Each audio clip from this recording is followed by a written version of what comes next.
Hola, ¿qué tal? Bienvenidos a Hiperbólico. Les saluda Armando Carrasco. El tema de hoy, diálogos internos. Nacemos y nos habitamos la vida entera. Aún con la certeza de la brevedad de nuestro viaje, nos dejamos llevar por el personaje que interpretamos. Una suma de expectativas propias y ajenas. Una resta de excepciones y lecciones que le dan forma a ese diálogo interno. A esas pláticas interminables que sostenemos con esa persona que presentamos al mundo. La que nos define ante los demás. Y sí, en ese despertar y en la edad, en esa madurez, en la que ya no importa tanto el que dirán, nos buscamos y nos reencontramos, nos reconciliamos y nos aceptamos. Porque más allá del amor propio, somos quienes a diario nos tomamos de la mano y sí, quienes a través de nuestro pensamiento nos convencemos de aquello de lo que somos capaces y también de aquello que debemos dejar atrás. Y para comprender mejor este tema, hemos invitado a Mariandre Varela, neurocomunicadora, autora y actriz del monólogo Amarnos, Matarnos o Aceptarnos. Arrancamos Hiperbólico. Mariandre, bienvenida al podcast. Increíble tenerte aquí conmigo. Y por supuesto una pregunta de salida tan importante. ¿Qué tan crucial son esas conversaciones que sostenemos con nosotros mismos? Fundamentales. El inicio de nuestro día y el cierre de nuestra noche es esa decisión diaria o constante, inclusive antes de comer. Esas conversaciones con nosotros mismos nos lleva a que simplemente vivamos a plenitud o vivamos matándonos todo el tiempo, y por eso el libro se llama Amarnos, Matarnos, Aceptarnos. ¿La gente está preparada para este tipo de conversación con uno mismo o es una cosa que en el tiempo uno va aprendiendo, se va asimilando? ¿Es una cosa así como, no sé, orgánica? No, yo creo que es algo que vamos aprendiendo en el día a día, ¿sabes? Sobre todo cuando vivimos episodios muy fuertes y de soledad. Cuando estamos muy acompañados, siempre estamos no solamente acompañados de personas, sino que también estamos acompañados como dijiste al inicio, de expectativas, ¿sabes? De los guiones de los otros, de lo que tenemos que hacer, de las creencias de los demás. Entonces esto nos carga un montón. Así que yo creo que esto lo aprendemos cuando estamos en soledad, cuando nos toca enfrentar alguna situación muy difícil y que no tenemos a nadie que nos diga cómo hacerlo diferente, sino que nos corresponde a nosotros reconstruirnos. Esos diálogos internos los encontramos cuando vamos a dormir, los encontramos cuando nos estamos despertando, nos encontramos con esos diálogos internos cuando estamos haciendo una ducha muy larga, ¿sabes? Y estamos como que, ¿qué hago con mi vida? Y esos diálogos internos nos los encontramos también cuando nos quedamos sin batería, cuando nos roban el teléfono, cuando se nos pierde el teléfono. Esos diálogos internos nos los encontramos cuando vamos con una música instrumental que nos sorprende en la radio cuando vamos en un tranque. Entonces yo creo que no es algo que nos enseñan, es algo que nosotros aprendemos a entender en el tiempo. Como seres humanos, ¿crees que son las crisis o esos momentos definitivos de decepción, de tristeza, lo que nos hacen entender o escucharnos de otra manera? Total y completamente. Mira, yo creo que sin los episodios difíciles, creo que no viéramos diferentes caminos por nosotros mismos, pues. O sea, creo que siempre tenemos diferentes caminos. Es decir, nuestros amigos, nuestra familia siempre nos enseñan como unas rutas. De repente mi mamá siempre me decía que sería buenísimo que yo fuera abogada y terminé estudiando comunicación social. Mi mamá siempre me enseñó otro camino, pero mi camino interno siempre decía: tienes que, sabes, estudiar comunicación, expandir tu palabra, ir por el mundo y ser la voz de los que no tienen voz, que la gente se sienta segura cuando tú hablas y que la gente aprenda a sentirse segura a través de la comunicación. O sea, para mí ese era un propósito desde que yo estaba muy pequeña, pero mi mamá siempre me mostró como: tienes que ser abogada porque te gusta pelear, porque sabes hablar, porque sabes, pero mi mamá fue juez, entiendo, sabes, que me estaba mostrando ese camino. Mi papá le encantaba enseñarme cómo llevar mis finanzas y quizás ese también pudo haber sido otro camino. A mis abuelos le encantaban las fincas y a mí me encantan los animales, también ese era un camino. Entonces cada una parte de la familia, cada uno nos muestra un camino que podemos tomar. Los amigos nos van mostrando caminos con los vicios, el cigarro, la droga, el alcohol, las fiestas en las noches interminables o el sexo con libertinaje y no importa lo que pase mañana porque la vida es pasajera y realmente no lo es y siempre tenemos caminos por elegir, pero yo creo que los caminos que debemos conocer a profundidad es a través de nuestro diálogo interno. Y yo creo que esos episodios complejos nos llevan a ver esos diferentes caminos y a tomar esa decisión en silencio, conociendo esos caminos internos. No sé si me estoy explicando, espero que sí, Armando. ¿Tú me vas claro que diciendo? sí. Y quisiera hacer esta analogía de cuando estamos realmente, y me voy a ir mucho más abajo del piso, ¿no? Del subsuelo emocional. ¿Cómo hacemos, según también lo que cuentas en el libro, cómo hacemos para salir de ese subsuelo y comenzar a levantarnos para comenzar a procesar algunas emociones y llegar a esa aceptación, llegar a ese reconocimiento y a ese amor propio, ¿no? Mira, te lo voy a decir como a mí me funcionó y luego cómo lo aprendí a través de las diferentes herramientas que estudié, como la neurociencias, constelaciones familiares, inteligencias emocionales, analogía. O sea, en el camino me tocó tomar muchísimas herramientas porque algo que me apasiona es el comportamiento humano. Y después de tener todos esos títulos entendí que no sabía nada. Volví a mí, volví al principio, a lo que me funcionaba. Fíjate que una de las cosas que más me funcionaba a mí era mirar al cielo, o sea, como una herramienta, para mí era el cielo. Era como esto gigante que está allá afuera, ¿sabes? Esto grande que está ahí, cómo es que yo aquí tan mínima soy parte de esto, o sea, cómo me ven desde arriba. Entonces, una de las maneras que a mí me funcionó es hacerme preguntas. Fíjate que es ver algo y hacerte una pregunta. Y las preguntas ayudan mucho a sacarte un poco de este diálogo que se convierte como en un tiqui, tiqui, tiqui, tiqui, tiqui, tiqui, tiqui. ¿Sabes? Como que, por ejemplo, no sé, mi mamá me gritó, pero realmente mi mamá me gritó, realmente mi mamá estaba brava, ¿sabes? O realmente me importa mucho que mi mamá me haya gritado, no sé, ¿sabes? Esta cantidad debemos como las preguntas, debemos hacerlas funcional en nuestra vida, en nuestro día a día, en nuestro constante vivir. Y eso es lo que yo pongo mucho en el libro, ¿no? Coloco muchas preguntas y coloco episodios fuertes. O sea, por ejemplo, abuso sexual, intento de suicidio, hablo de pérdidas de hijos, hablo de divorcios. Y todos esos episodios fuertes es porque de alguna forma cada uno de nosotros hemos vivido esas cosas, Armando. Y una de las cosas que dejo allí son muchas preguntas y decir, ¿de qué manera te llevas a ti? Porque está bien que todo eso esté pasando, o no está tan bien que todo eso esté pasando porque duele, pero ¿de qué manera tú habitas en ti? Aprendemos a habitar en nuestra casa, aprendemos a habitar en nuestro trabajo, aprendemos a habitar con todas las personas que nos rodean, ¿sabes? Hacerle caso a Pepa, Juana, María, pero ¿de qué manera tú habitas en ti? Entonces, una forma de hacerlo es haciéndonos preguntas y viendo cosas como que más amplias, más grandes, como el cielo, las nubes, el mar, y si no tienes el mar cerca, buscar en YouTube el mar, o sea, ver algo mucho más grande, donde te puedas hacer preguntas y sacarte de ese estado, las preguntas. Es dimensionarnos en la pequeñez que somos como seres humanos, quizás frente a un mundo mucho más grande, pero también en lo que dices, y un poco cuando vivimos episodios, ya sea traumáticos o decepciones o duelos, vivimos inmersos en esta emoción que no nos permite un poco reconocer o darnos cuenta o preguntarnos qué nos está sucediendo, simplemente nos dejamos llevar. Y creo que mucha parte del tiempo nos dejamos llevar emocionalmente por todo, sí, por todo. Entonces, ¿en qué momento puedo parar y decirme, hey, tengo que interpretar todo esto de una manera diferente? No lo vamos a interpretar de una manera diferente inmediatamente. Por eso te digo que las preguntas son claves, porque no lo vamos a interpretar, no lo vamos a entender.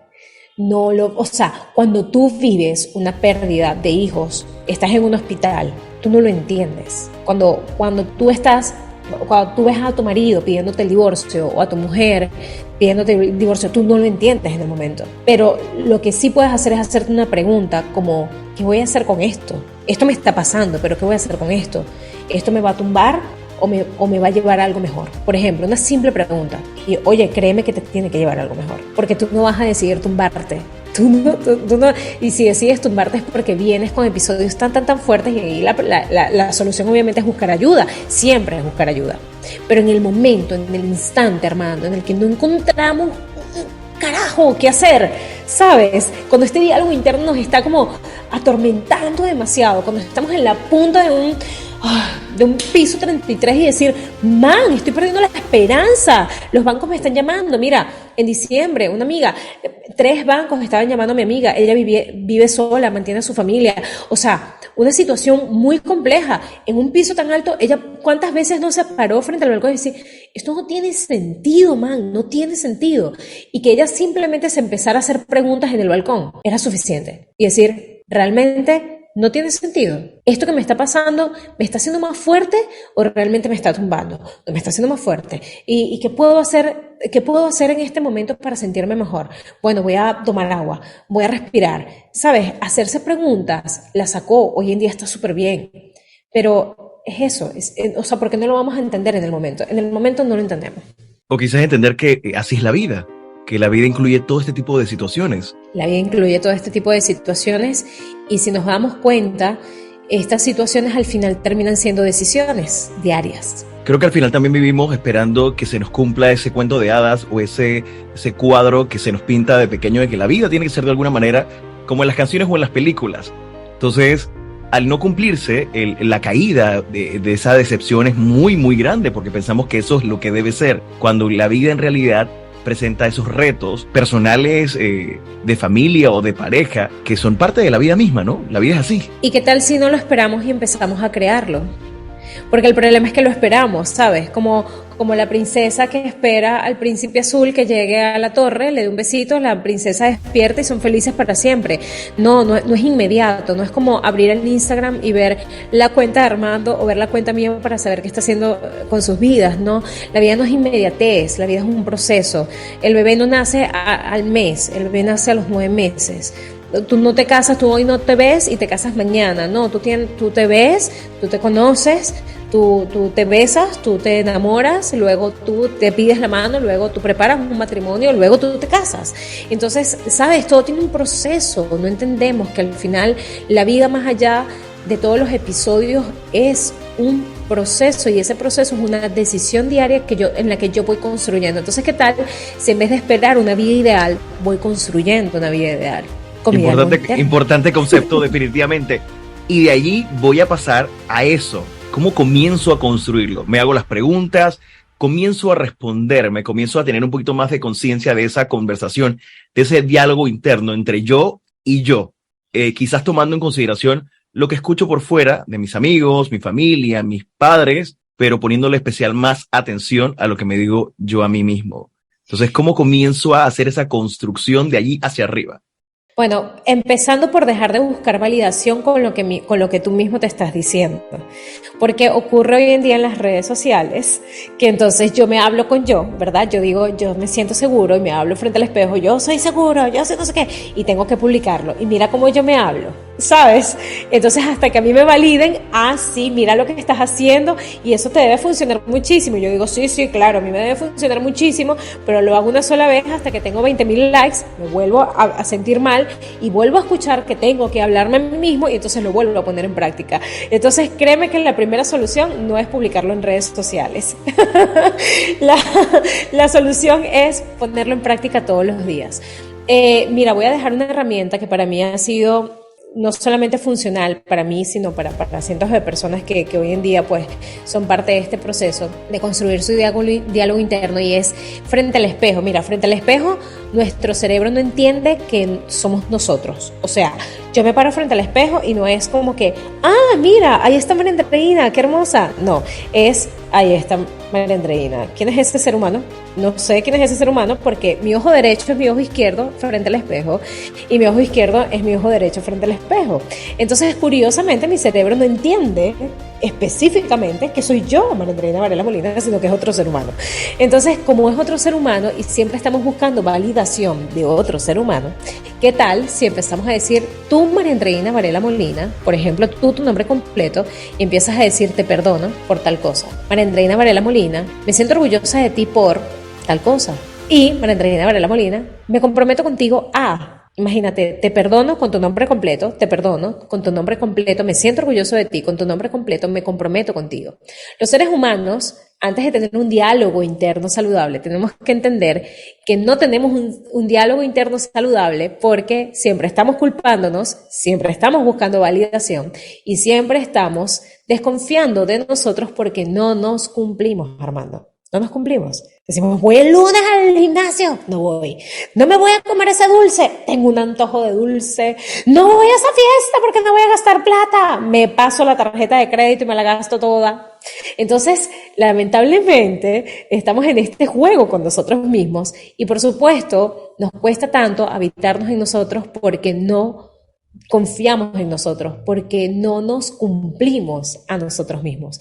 Entonces, bien, te haces preguntas, pero ¿qué tal si te paras frente al espejo y te dices tu nombre completo, dices te perdono, dices me comprometo contigo, dices me siento orgulloso de ti, y la dinámica al escucharte en voz alta cambia?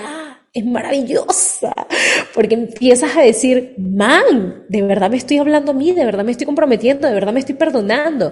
Es un reto, pero es algo súper valioso para que vayas cambiando esas memorias del cuerpo de desconfiar de ti mismo y empieces a creer un poco en que tú puedes habitar en ti, porque tú eres tu lugar seguro. Mira qué bonito concepto del lugar seguro, porque definitivamente tú lo dijiste, no nos cumplimos las promesas y una persona que no te cumple simplemente desconfías. O sea, entonces desconfiamos de la capacidad de uno mismo de poder lograr cosas, ya sea la dieta, gastar menos, estudiar más, o sea, hay tantas cosas y cada uno dentro de sus diferentes aspiraciones puede o no cumplírselas y creo que somos muy flexibles en algún punto. No, comienzo el lunes, pero hoy me como la pizza. Hoy es la última pizza y hoy me tomo la última soda, pero mañana arranco. Sí. Y mañana entonces soy más flexible y lo extiendo un poquito más y un poquito más y un poquito más. Y eso va minando más la confianza que uno se tiene. Claro, porque es como que si yo te digo, Armando, nos tomamos un café el lunes a las 3 de la tarde. Y Armando me dice, sí, claro, y Armando no llega a las 3 de la tarde. No, pero tranquila, Mari, llego mañana a las 5. Y yo voy a las 5 al café y no llega Armando. Pero no, tranquila, llego mañana y llego el miércoles a las 11 y Armando no llega. Entonces, sabes, es como que si otra persona te estuviera diciendo constantemente algo y no te cumple, ¿cómo te sentirías tú? Sí, definitivamente no volvería a marcarle nunca más a la persona, sí. Exacto, y que ¿para qué te voy a parar? Entonces, exacto, claro, tú te puedes decir cualquier cosa y tú mismo no vas a confiar en ti porque ¿para qué? Sí, no me puedo dar next a mí mismo. Sí, exacto. Vivo conmigo mismo, entonces me toca aguantarme. Exacto, te toca. Entonces, si nos toca aguantarnos la vida entera, que básicamente es el tema de lo que venimos a conversar esta noche, de ese diálogo de poder aceptarnos, de poder reconciliarnos, y tú lo acabas de decir también de crear esos compromisos con uno mismo, ¿no? Que es la parte difícil. Como seres humanos y dentro de lo que de lo que has trabajado en el libro, y creo que me voy a ir mucho a ese proceso creativo porque sí me gustaría conocer cómo nace todo este tema, cómo nacen esas etapas de ese libro, de esa aceptación, de esa parte de matarnos, que como te comenté antes me parecía fuerte la palabra, y de poder seguir queriéndonos como persona, ¿no? ¿Por qué te parece fuerte la palabra? Vamos a cambiar aquí la entrevista. A ver, Armando, ¿por qué te parece fuerte la palabra? No, definitivamente, porque, hablamos un poquito del suicidio y definitivamente el tema de matarnos, pero también puede que cuando me lo expliques tenga algún otro concepto, alguna otra connotación, el tema de matarnos. Claro, sí. Bueno, te voy a contar una historia primero antes de iniciar con el tema del libro, en la parte creativa. Yo tenía una tía que se llamaba Carmen. Esta tía era, imagínate, la alegre del pueblo, ¿no? Todo el mundo quería con la tía Carmen porque era la alegre del pueblo. Entonces, una señora ya mayor sufrió de diabetes porque yo creo que tenía una vida tan alegre, o sea, ella dormía tarde, tomaba mucho, ¿sabes? Era la parrandera, tal, a pesar de que tuvo un esposo, tuvo sus hijos, fue una madre, para lo que conocí de ella, excepcional, porque una mujer realmente muy alegre y muy trabajadora también. Entonces, ella tuvo diabetes. Ya después que ya no estaba con su pareja, ella siempre decía, hoy voy a conocer al amor de mi vida.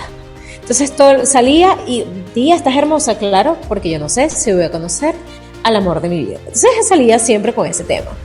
Estaba en el hospital por la diabetes, le amputaron una pierna, y cuando todos estábamos en el hospital, yo tenía mucho tiempo sin ver a tía y dije, bueno, nada, pues voy a ir a ver a tía porque yo vivía lejos de la ciudad, del pueblo donde vivía tía, entonces fui a verla, ¿no? Cuando llego al hospital y veo a tía y de repente, tía dice, gracias a Dios, llegaste, porque necesito que me bañes, me maquilles, porque vi un hombre guapísimo, creo que voy a conocer el amor de mi vida. O sea, el man estaba muriéndose.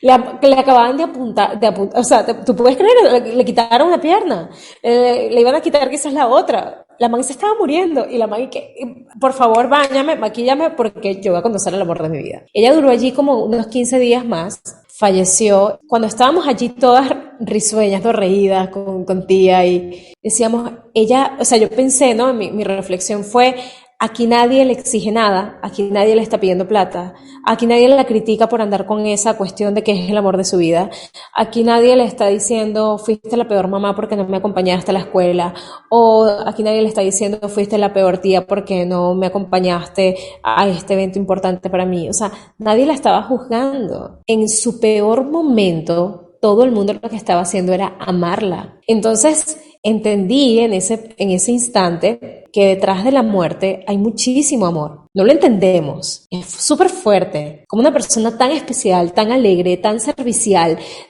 ella sirvió. Ella lo único que hacía era servir con alegría. Como una persona tan increíble, estaba pasando por un episodio tan doloroso y aún así dando tanta alegría. Murió. Y en un momento tan doloroso, lo único que todo el mundo estaba haciendo era amarla. Entonces, entendí eso y por eso para mí la muerte, detrás de la muerte para mí siempre va a haber vida, ¿sabes? Para mí detrás de la muerte siempre va a haber amor. Yo tuve 2 pérdidas de hijos en un solo episodio, fue muy fuerte. Y en el hospital me tocó, te voy a poner el escenario a todos. Día de la Madre, en un hospital donde tenía que parir, es decir, estaba de reposo alrededor de puras madres con sus hijos y fue muy fuerte porque llegaban al hospital con regalos y entonces decían, ¡Feliz Día de la Madre! ¿Y tu hijo? Con la cunita al lado y yo así, no, o sea, con mi cara de no hay hijo. Pero en ese momento, todas las personas que estaban alrededor, lo único que hacían era amar, o sea, lo único que yo podía ver era amor. Y en mi proceso de dolor, en vez de caer como en esta víctima de decir, man, ¿por qué yo no tuve mis babies? ¿Sabes? Yo quería mis babies, yo las quería. No, entendí que detrás de eso yo podía amar y ese amor trascendió, ¿sabes? Entonces, por eso coloco la palabra matarnos.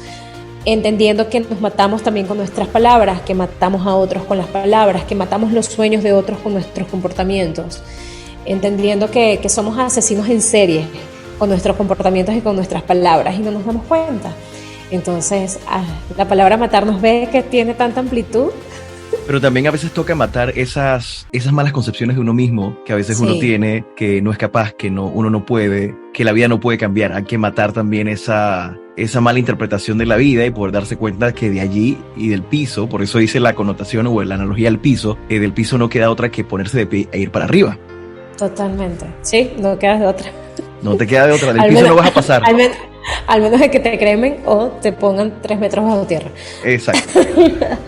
Pero definitivamente creo que viéndolo así, definitivamente que la muerte tiene una connotación también de amor para la familia, por ese legado que la persona deja, si lo queremos ver de ese modo, pero también una oportunidad, un cierre y un inicio de otra cosa, ¿no? De otra vida, de continuar. Sí, mira, me llegó un caso de un chico que decía, odiaba tanto a mi papá porque no estuvo presente, pero como después de que murió, no dejo de llorarlo, o sea, no entendía por qué. Me dice, bueno, porque tú vienes de esos genes y el amor, o sea, la muerte te está invitando a perdonarlo, porque si no, no vas a vivir en paz, lo odiabas en vida, porque no estuviste presente, porque te estoy reclamando. ¿Qué reclama ahí el ego? Quiero que estés, ya no estás, y ahora, ¿a quién le reclamo? Te tengo que perdonar para yo ser libre de esto, ¿sabes? Sí, toca liberarse uno mismo entonces de esas decepciones, porque también ellos, como siempre se dice, nuestros padres hicieron lo que pudieron con lo que conocían, con lo que sabían. Exacto. Sí, así es. Entonces, llega un momento en la vida en la que uno para los reclamos y lo acepta, porque también uno se hace adulto y entiende un poco más. Exactamente.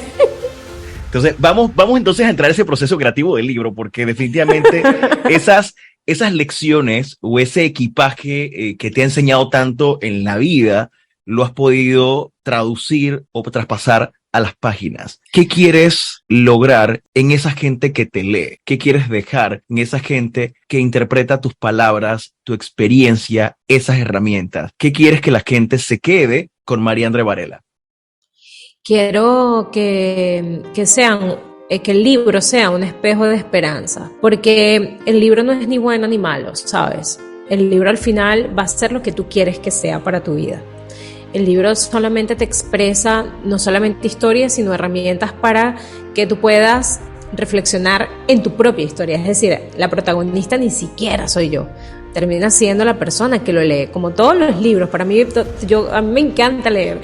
Yo digo, él no escribió este libro. Quien escribió este libro fui yo, con mi vida. Al final cada uno termina siendo protagonista de los libros que lee, así que yo quiero que tú seas protagonista de esta historia y que el libro sea un espejo de esperanza para que puedas conectar con la responsabilidad que tienes contigo mismo, con la responsabilidad que tienes de amarte, de amar a otros, de relacionarte contigo de una manera diferente, que te asumas la responsabilidad de matar de una vez por todas las excusas para ser una persona determinante. La palabra determinación es eliminar aquello que nos limita. Ser determinante es eliminar todo aquello que nos limita. Entonces, imagínate matando todo aquello que te limita dentro de ti y fuera de ti ¿sabes? En un buen sentido, es decir, matando los miedos, entonces, matando los vicios y aceptándote y aceptando lo que te rodea de una manera más plena. Entonces, quiero que se queden con ese sentido de responsabilidad propia, porque si yo me hago responsable de mí, si tú te haces responsable de ti, vamos a podernos hacer responsables de las decisiones que tomamos con respecto a las personas que nos rodean. Entonces, creo que así vamos a tener relaciones más sanas. Y esa responsabilidad definitivamente es extendida a todos los aspectos de tu existencia, comenzando contigo mismo. Totalmente, sí. Yo quisiera hacer una división en ese diálogo, porque en una conversación previa que tuvimos, hablamos de esa conversación que tiene el hombre consigo mismo y esa conversación que tiene la mujer consigo misma. Sí. Dentro de lo que has ido explorando en el camino, ¿cuáles son esas conversaciones y esos miedos que como hombres debemos tener y debemos afrontar? Sí, mira, el mayor miedo de los hombres es el tema de la figura económica, ¿sabes? De hecho, en una pequeña serie que hice de entrevistas en mi consultorio con los hombres, lo que decían era que medían su éxito según lo que ganaban en la semana o según lo que ganaban al mes. Entonces, todo su diálogo interno iba en función de lo que estaban ganando o de lo que estaban generando o de lo que estaban haciendo para poder seguir creciendo laboralmente. En el caso de la mujer, el diálogo interno es más para ser aprobada, ser validada. El diálogo interno va muy alineado a cómo se siente, porque somos mucho más emocionales que los hombres. Los hombres niegan un poco más sus emociones porque creen que eso les distrae. Hoy en día estamos viendo algo un poco diferente. Creo que el hecho de que haya tanta información con respecto a esto apertura un poco el sentido del hombre para que pueda decir, voy a terapia, voy a psicólogo, creo que debería decir cómo me siento, creo que puedo llegar a mi casa y voy a llorar. Entonces, esto es buenísimo. Pero sí, ciertamente las mujeres tienen este diálogo interno muy emocional, los hombres tienen un diálogo interno muy de éxito, muy enfocado al éxito. ¿Qué les recomiendo a los hombres? Que hablen en voz alta. Como ustedes son tan visuales, entonces yo les diría que hablen en voz alta mientras que colorean. Si no les gusta colorear, escriban lo que sientan y luego léanlo en voz alta, porque esto ayuda muchísimo a que vaya cambiando un poco ese diálogo interno y puedan integrar en su diálogo interno, por ejemplo, el cómo me siento con esta situación, esta decisión más allá de lo que me conviene, realmente es funcional para todas mis áreas, para todas las áreas de mi vida. Esto afecta emocionalmente a mi familia, el pensar un poco no solamente en el hecho de cómo yo estoy creciendo, sino en cómo todos nos vemos afectados, ¿no? Porque los hombres van tomando decisiones según cómo también son vistos. Por ejemplo, hay hombres y créeme que estando en un ambiente muy social, político, de embajadas y todo este tema, pues encuentro muchos hombres que tienen muchas vidas paralelas. Entonces, porque el amigo que viene de España pues tiene 3 mujeres, pues porque yo no puedo tener 3 mujeres. Pero esto, bien, estatus me muestra bien ante la sociedad, pero emocionalmente está afectando a todas las partes. Entonces, como no son emocionales, siempre están pensando en cómo se ven. Y creo que deberían los hombres integrar un poco el diálogo interno, cómo esto afecta a todas las partes de su vida, sabiendo que no solamente son proveedores de dinero, sino también son proveedores emocionales, son proveedores de una emoción, son proveedores de seguridad, son proveedores de estabilidad. Entonces, esto, bueno, por algo el hombre tiene un pene y entra, ¿sabes? Penetra, da. Entonces la mujer por algo recibe. Entonces yo creo que esto es importante, que si lo vemos ampliamente, el hombre tiene este sistema de dar. Entonces, ¿qué estás dando? No solamente económicamente, sino también qué estás dando con tu palabra y qué estás dando emocionalmente a todas las personas que te rodean. Y en el caso de las mujeres, yo diría integrar un poco más el hecho de no solamente cómo se sienten, sino cómo están construyendo su propia seguridad para poder verse de manera más estable, más segura, más consciente y saber que el hecho de, sí, ciertamente reciben, pero no todo el mundo depende de ti. Así que quitarte este protagonismo, ¿verdad? Y saber que cada una de las personas puede hacerse responsable de sus vidas y que tú tienes que hacerte responsable de tus emociones, porque el hombre no depende de todo y tú también tienes que hacerte responsable de ti. Entonces, sabes, ir integrando esas partes va a ayudar mucho a que las relaciones mejoren. Sí, estos roles están intrínsecos y crecemos pensando que esto es lo que debe ser. Sin embargo, en la ecuación, en la vida en pareja y sobre todo en esta época donde suele haber un poco más de balance, un poco más de intervención de la mujer en esa parte de proveer también, de permitirle, y ese hombre que ya está tan cerrado con su rol de proveedor, quizás siente minado su autoestima porque esta mujer está dando más de lo que él está también aportando a la familia, ¿no? Sí, sí, total.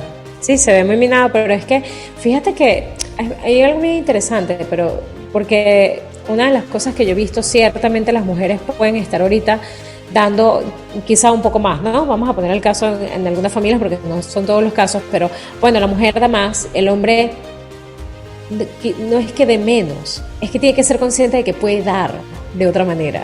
O sea, ok, tú sí, tienes que darte cuenta de que económicamente en este momento no estás proveyendo, pero de qué manera tú puedes proveer seguridad. Uno de los libros que yo más recomiendo a las parejas, hablando de pareja, pero yo creo que todo el mundo debería leerlo, es Los 5 lenguajes del amor. Es un libro increíble y Los 5 lenguajes del amor nos ayuda a identificar cómo realmente nosotros nos queremos sentir amados y cómo queremos que el otro nos ame y cómo podemos amar a otro. Entonces esto nos facilita mucho los lenguajes, las formas de comunicarnos con la otra persona y saber que depende de mí mi relación conmigo ante el otro. Es decir, si la forma como yo me estoy relacionando conmigo, tú puedes saber, Armando, si la otra persona está dispuesta a amarte, si esa persona realmente se ama a sí misma, de diferentes formas, desde su comida, desde cómo te habla, desde cómo toma agua. No sé. Hay muchas formas en las que tú puedes identificar si esa persona está dispuesta a amar. Entonces, nada, es cuestión de ver de qué manera nos estamos relacionando con nosotros y saber que no depende de la economía la forma en cómo nos relacionamos, o no depende de la política la forma en cómo nos relacionamos, o no depende de la religión la forma en cómo nos relacionamos, o nuestros deseos sexuales o nuestras inclinaciones sexuales en cómo nos relacionamos. Es cuestión de identificar cómo yo me estoy relacionando conmigo para yo poder relacionarme con los demás. Exacto, primero llenar esa expectativa propia para luego entonces poder saber si esa persona que me acompaña en el camino, que es mi pareja, y un poco creo que esto lo decía Walter Rizzo, que uno no debe buscarse una pareja para admirarla o mirar hacia arriba, ni tampoco mirar hacia abajo para sentirse superior, sino mirar de lado, que te acompañe en el camino. Total y completamente. Me voy a ir a un tema que tocaste antes y es esa valoración y esa necesidad de likes o aceptación que nos... Qué fuerte. Sí, que nos da las redes sociales. ¿Cómo podemos ir rompiendo este círculo? Porque definitivamente hay algo que mencionaste también. Estamos sobrecompartiendo mucha de nuestra vida privada o pensamos que todo debemos compartirlo y también estamos en espera que el mundo exterior valide absolutamente todo. Sí, o creemos que al compartirlo todo es la forma en la que no somos, o sea, lo estoy compartiendo porque nadie me tiene que validar porque yo soy así, pues, ¿me explico? pero al final sí terminamos esperando el like o el comentario donde nos dice, ay, qué cool, qué linda tu hija, ay, mira, qué rico comes, ay, mira, tal. Entonces igual estamos esperando validación. Mira, ¿qué quieres per se? ¿Qué quieres específicamente? ¿Qué quieres lograr con esto? Dime, ¿qué quieres? ¿Cómo podemos ir trabajando en ese diálogo interno también para un poco balancear esa validación externa y entender que sí puedo compartir definitivamente, pero no tengo que esperar? Mira, esto es un tema tan sensitivo como el TODES. Ok. Las redes sociales, no sé si hablar de las redes sociales. Mira, ok, el diálogo interno. Fíjate, lo que pasa es que cada quien... Yo creo que todos los seres humanos tenemos que ser intencionales, Armando. Ok, por aquí me voy a ir. Bien, la tengo. Todos los seres humanos tenemos que ser intencionales. Yo he pasado por muchos procesos con las redes sociales. Por ejemplo, yo tuve mi época donde yo compartía 3 veces al día. Compartía una frase, compartía una foto, compartía un video y así logré una cantidad de seguidores importantes en mis redes sociales. Y allí fui construyendo mi carrera, ¿no? Pero me di cuenta que estaba esperando como que todo el tiempo, cada vez que publicaba algo, yo decía, pero ¿será que a la gente no le está interesando el tema que yo comparto? Porque yo comparto full contenido de valor, o sea, era todos los días compartía textos, videos, o sea, no te puedo explicar, hasta 7 años yo te puedo mostrar todo el contenido increíble. Y entonces habían días que no tenía casi likes, habían días que no tenía casi comentarios. Me imagino que la gente se cansaba de escuchar sobre conciencia, sobre patrones familiares, sobre, no sé, en esa época tampoco había como que un boom como ahorita. Entonces estaba agotada y entré en una depresión, en un colapso horrible. Entonces yo un día dije, ¿cuál es mi intención con esto? ¿Cuál es mi intención de compartir valor a través de las redes sociales? Había mucha gente ganando dinero y haciendo su trabajo sin necesidad de publicar nada en redes sociales. Y yo tenía una lata de atún en mi casa, una Navidad, sin familia, sin amigos, porque estaba nueva en el país. Entonces, y no tengo nada, pero compartiendo contenido de valor, ¿sabes? Entonces, cuando tú te das cuenta que al final tu vida se está poniendo literalmente en riesgo, y cuando hablo de tu vida no hablo solamente de tu economía, estoy hablando también de tu estabilidad mental, emocional, de tu estabilidad física. ¿Cómo tú vas a compartir? Bueno, yo por eso te digo que es muy sensitivo. ¿Cómo tú vas a compartir en el momento donde estás y tal cuando tienes 50,000 seguidores? Tú no sabes quién te ve en redes sociales. Por ejemplo, yo doy venía dando, y bueno, por supuesto mi idea es seguir sirviendo en cárceles de hombres, en cárceles de mujeres, y tú no sabes todo lo que se escucha adentro. O sea, tú no sabes quién te sigue, ¿me explico?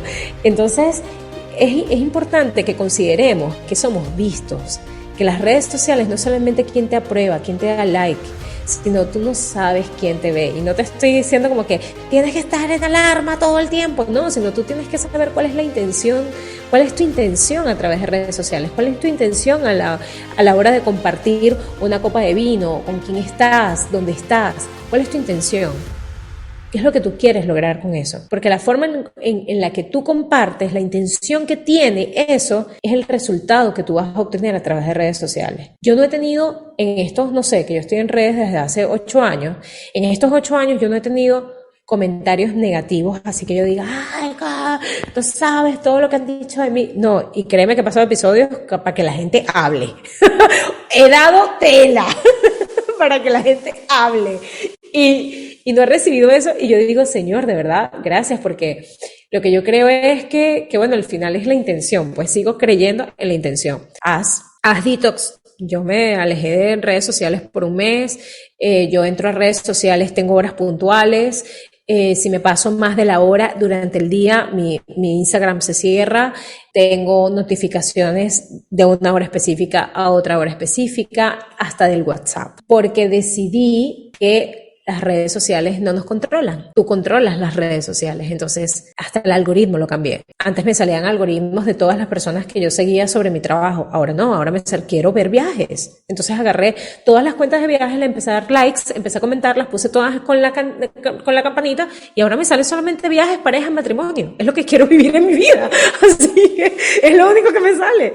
Entonces, ¿de qué manera tú estás manejando las redes? Es tener conciencia y ser intencional con esa narrativa que queremos que la gente sepa de nosotros. Sí. Y con lo que queremos contar realmente. Claro, total. Yo hoy en día comparto lo que siento, lo que quiero. Digo, es mi red social, pero lo hago de manera muy respetuosa también, porque si yo no estoy de acuerdo con algo, no voy a ir porque a mí me da la gana. Bueno, mira, no estoy de acuerdo con esto, porque... No, espérate, ¿de qué manera lo puedo hacer intencionalmente para dar mi opinión de una manera sana que construya también a la humanidad? No sé, ser intencional. Sí, totalmente. Vamos a irnos de las redes sociales y de tu libro a las tablas, a ese monólogo. ¿Cómo llega esa transformación? ¿El monólogo llegó primero el libro? ¿Cómo fue ese proceso? Bueno, me preguntaste lo del proceso creativo del libro. Claro. Que mira, fue muy loco porque estábamos en la universidad, salimos de clases de la U hace años, te estoy hablando hace 13, 15 años, y entonces todo el mundo estaba con el tema de que qué vamos a hacer cuando nos graduemos y no sé qué más. Y yo estaba toda frustrada porque al final yo era la primera que iba a salir de la universidad, yo iba más avanzada que mis compañeros. Ya trabajaba en radio, ya trabajaba en televisión, entonces como que ya estaba cumpliendo muy rápido mis etapas, ¿no?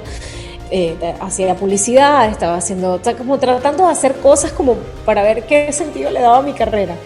Y llegué esa noche toda frustrada, literal, a mi cama, me acosté y yo dije, Dios, de verdad, revélame qué voy a hacer cuando me gradúe, porque yo no me quiero quedar aquí, o sea, yo no me quiero quedar en un programa de radio narrando noticias toda mi vida, no sé, yo no me veo así toda mi vida, dime qué voy a hacer con mi vida, y estaba como desesperada. Entonces, esa noche sueño con el libro. Soñé, pero no con el libro, soñé con amarnos, o sea, el nombre, amarnos, matarnos, aceptarnos. Y que yo estaba en un escenario, como haciendo un monólogo. Y yo me despierto y digo, ¡oh! Voy a ser una persona que hace monólogos. Claro, yo sé hablar, a mí me gusta hablar, voy a hacer monólogos el resto de mi vida, voy a hacer monólogos. Entonces, esa noche nos reunimos todos los de la U, estábamos en pleno proceso de tesis y tal, y entonces le digo, muchachos, ya lo tengo claro, voy a ser una persona que hace monólogos y voy a viajar por el mundo con mis monólogos. Y el primer monólogo se va a llamar Amarnos, Matarnos o Aceptarnos. Yo estaba feliz, no sabes. Y mi compañero de clase me mira así con cara de patán que era, y me dice, tú no vas a hacer eso, o sea, tú necesitas una historia de un libro para tú hablar de un monólogo. O sea, y yo decía, ¿qué? Ay, pero tú eres bien ridículo. ¿Tú sabes lo que es eso? Yo hablando de la vida de otro. ¿Para qué? Si mi vida ha sido suficientemente novelística, yo misma voy a escribir mi libro. Entonces ahí nace el libro, imagínate, hace años. En el 2015, para el 4 de mayo del 2015, lo recuerdo perfectamente porque fue 3 días antes de la pérdida de mis hijos, empecé a escribir el libro. Luego lo retomé en el 2021, ya la editorial me había pedido como que va a escribir el libro y tal. Yo ya había escrito un par de cosas en ese tiempo y entonces en el 2021 lo empiezo a escribir, pero más allá de escribirlo, más allá de un proceso creativo, fue un proceso muy vivido, porque me agarra amarnos en pandemia, me agarra matarnos divorciándome, me agarra aceptarnos, me agarra con COVID, diciembre, recién divorciada en mi casa, mi familia lejos, o sea, entonces, sabes, más allá de un proceso creativo, fue un proceso muy vivido, una experiencia. Y entonces cuando estaba cerrando el libro, dije, bueno, ya llegó el momento de hacer el monólogo. Así que dije, bueno, la forma de hacerlo, porque esta idea llegó junta, entonces vamos a hacerla junta, así que voy a lanzar el libro con el monólogo. Fue muy loco porque yo no tenía ni siquiera el libro para el día del evento. O sea, entonces el evento era el sábado y el libro llegó el miércoles.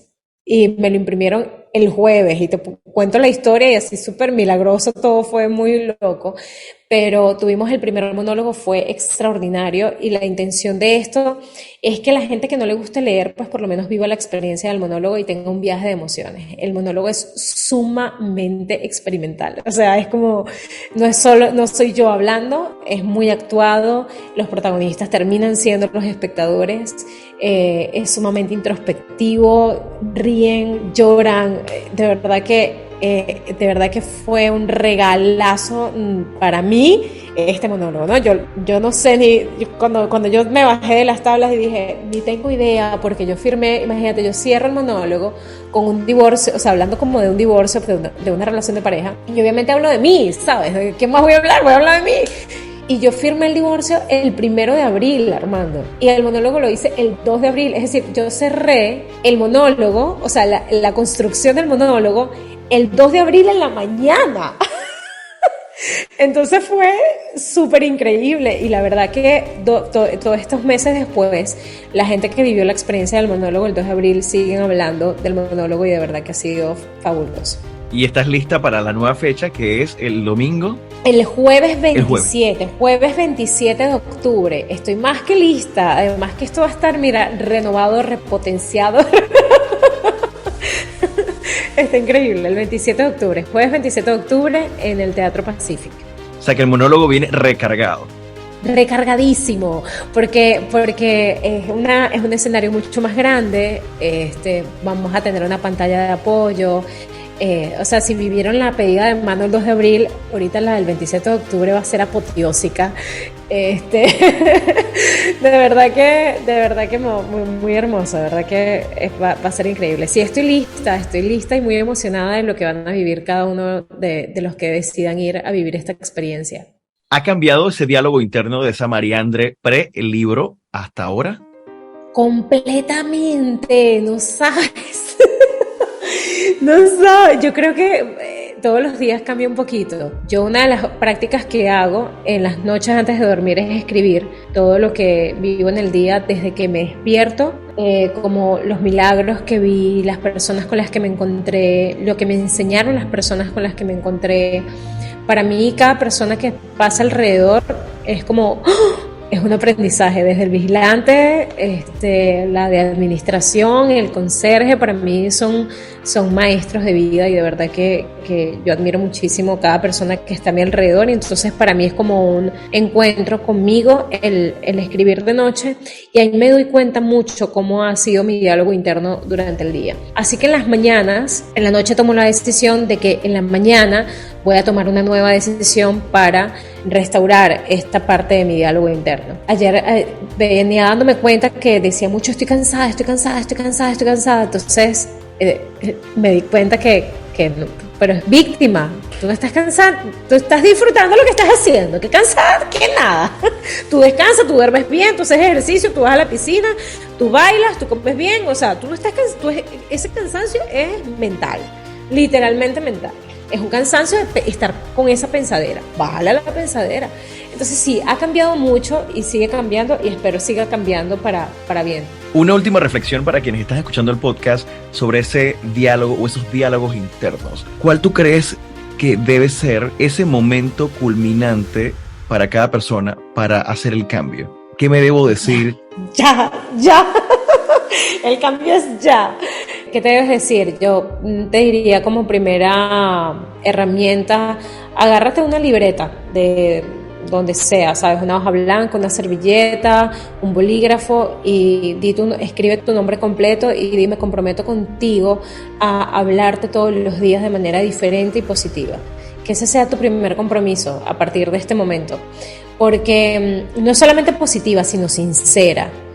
Mira, como tú te tratas en el silencio, tú estás tratando todo lo que te rodea. Cuando tú te quedas en silencio y tú estás en la intimidad de tu habitación, donde la tecnología no te arropa, ahí tú te das cuenta de cómo tú estás tratando todo en tu vida. Entonces, date la oportunidad de agarrar cualquier cosa que esté alrededor y escribe tu nombre completo y comprométete contigo a cambiar tu diálogo interno, a cambiar esa relación que tienes contigo, porque de allí parte absolutamente todo. Date la oportunidad de confiar en ti y de recrear la historia que estás viviendo, si estás pasando por un episodio difícil, y de fortalecer esos momentos hermosos que estás experimentando en este momento. Y me atrevo a decir que este es el primer episodio en el que tendremos a Mariandre Varela. Seguro estará en más hiperbólicos. Mariandre, para ti, muchísimas gracias por tu tiempo, por tu aporte y por darnos esa oportunidad de iniciar nuestros diálogos internos. Recuerda que puedes escuchar este y todos los episodios Hiperbólico, la primera y la segunda temporada, en Spotify, Apple Podcasts, mi canal en YouTube y el app de Metcon Radio. Armando Carrasco se despide y nos escuchamos muy pronto.